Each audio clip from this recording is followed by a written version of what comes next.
अस्सलाम वालेकुम friends, welcome back to top smarties. Drama serial Hadsa. Taskeen का बयान लेने के बाद पुलिस वाले अब गजनफर के साथ कुमैल के कमरे में भी पहुंच गए, जहां पर वो कुमैल से पूछने लगे, तुम्हारी माँ के साथ क्या हुआ था, तुम्हारे साथ क्या हादसा पेश आया। तो वो भला अपनी माँ के बारे में कैसे बताए। चीखने लगा, नहीं, मैं अपनी माँ के बारे में कुछ नहीं बताऊंगा, मैं कोई बयान देना नहीं चाहता। लेकिन पुलिस वाले चूंकि रिपोर्ट बनाना चाहते हैं, इसलिए इसरार करने लगे, थोड़ा सा बता दीजिए, आपको बताना तो होगा ना, आपकी माँ को इंसाफ मिलेगा, हम मुजरिमों को ढूंढ सकेंगे। कुमैल ने एकदम से फिर से बताना चाहा, लेकिन अल्फाज ने उसका साथ ही ना दिया। फिर से चीखने लगा, उसकी हालत गैर होने लगी।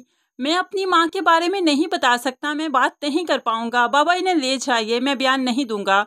ऐसे में उसकी हालत खराब हुई तो गजनफर साहब पुलिस वालों को वापस ले गए। कुमैल ने बयान नहीं दिया। ये नेचुरल सी बात है कि कुमैल भला माँ के बारे में ऐसा बयान कैसे दे सकता था।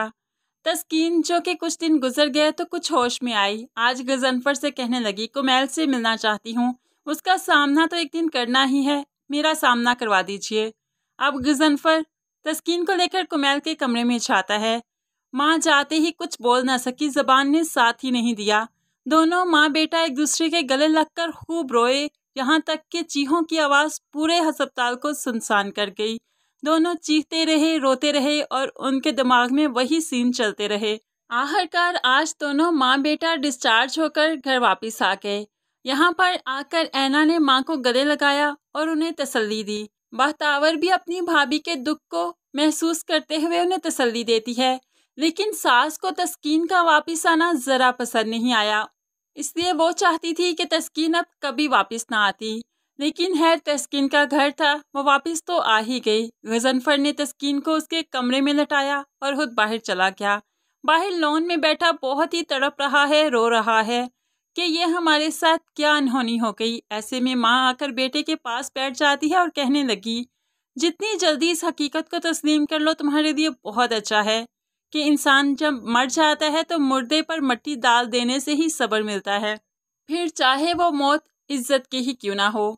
यहाँ पर माँ गजनफर से यही कहने लगी कि मैं चाहती हूँ तुम अब तस्कीन को छोड़ दो, अब तुम दोनों का साथ बनता ही नहीं। बख्तावर का इतना अच्छा रिश्ता आया था, लेकिन तस्कीन के इस हादसे के बाद वो लोग हमारे घर आए ही नहीं।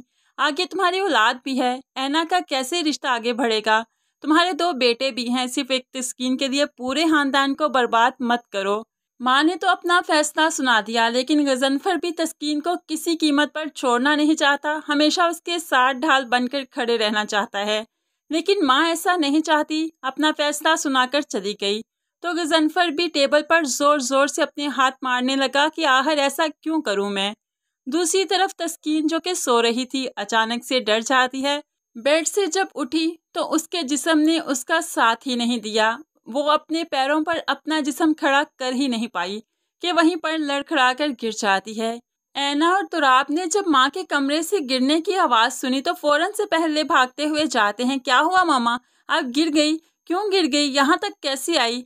तो माँ रोने लगी, मैं बाहर जा रही थी, लेकिन देखो ना, अभी उठी ही थी तो गिर गई, मेरे जिस्म ने तो मेरा साथ ही नहीं दिया, मैं अपने पैरों पर खड़ी नहीं हो पाई। ऐसे ही वो रोते हुए उठकर फिर से बेड पर जाकर लेट जाती है। ऐना अपनी माँ की ये हालत देखकर बहुत परेशान है कि आखिर ये ज़िंदगी की तरफ कैसे लौटेंगी। अपने भी इस मुश्किल वक्त में साथ छोड़ ही देते हैं, जैसे कि तस्कीन की सास ने उसका साथ छोड़ दिया और आज ये वलीद आ गया ऐना का साथ छोड़ने। आकर ऐना से कहने लगा, कुछ अरसे के लिए मैं कहीं बाहर जा रहा हूँ, मैं यहाँ से दूर जाना चाहता हूँ। तो ऐना कहने लगी, इस वक्त मुझे तुम्हारी सबसे ज़्यादा ज़रूरत है और अभी तुम मुझे छोड़कर जा रहे हो। तो वलीद अब कहने लगा, तभी तो जा रहा हूँ कि मैं इस माहौल से दूर भागना चाहता हूँ। तुम जानती हो काफ़ी रिश्तेदार फ़ोन करते हैं और पूछते हैं कि तुम्हारी और ऐना की शादी अब होगी भी या नहीं, और मेरा यही जवाब होता है, पता नहीं। तो ऐना परेशानी के आलम में उसे देखने लगी, क्यों पता नहीं। तो वलीद कहने लगा, सारे मामला तुम्हारे सामने ही हैं, मैं क्या कहूँ भला रिश्तेदारों से। ऐना मुंतजिर सी नजरों से वलीद को देखती रही, लेकिन वलीद यहाँ से उठकर चला गया। तो फ्रेंड्स, ज़माने की दर्दनाक हकीकत तो यही है कि जब हमें अपनों की बहुत ज़्यादा ज़रूरत होती है, उसी वक्त बहुत से अपने साथ छोड़ देते हैं। जैसे कि यहाँ पर तस्कीन का साथ सास ने भी छोड़ दिया और होने वाले दामाद ने भी। फ्रेंड्स, आने वाली एपिसोड का ये छोटा सा रिव्यू आपको कैसा लगा ज़रूर कमेंट्स में बताइएगा। मज़ीद वीडियोस के लिए चैनल को सब्सक्राइब करके साथ बेल नोटिफिकेशन ज़रूर प्रेस कीजिए ताकि आने वाली हर वीडियो आप बहुत आसानी से देख सकें। अल्लाह हाफिज़।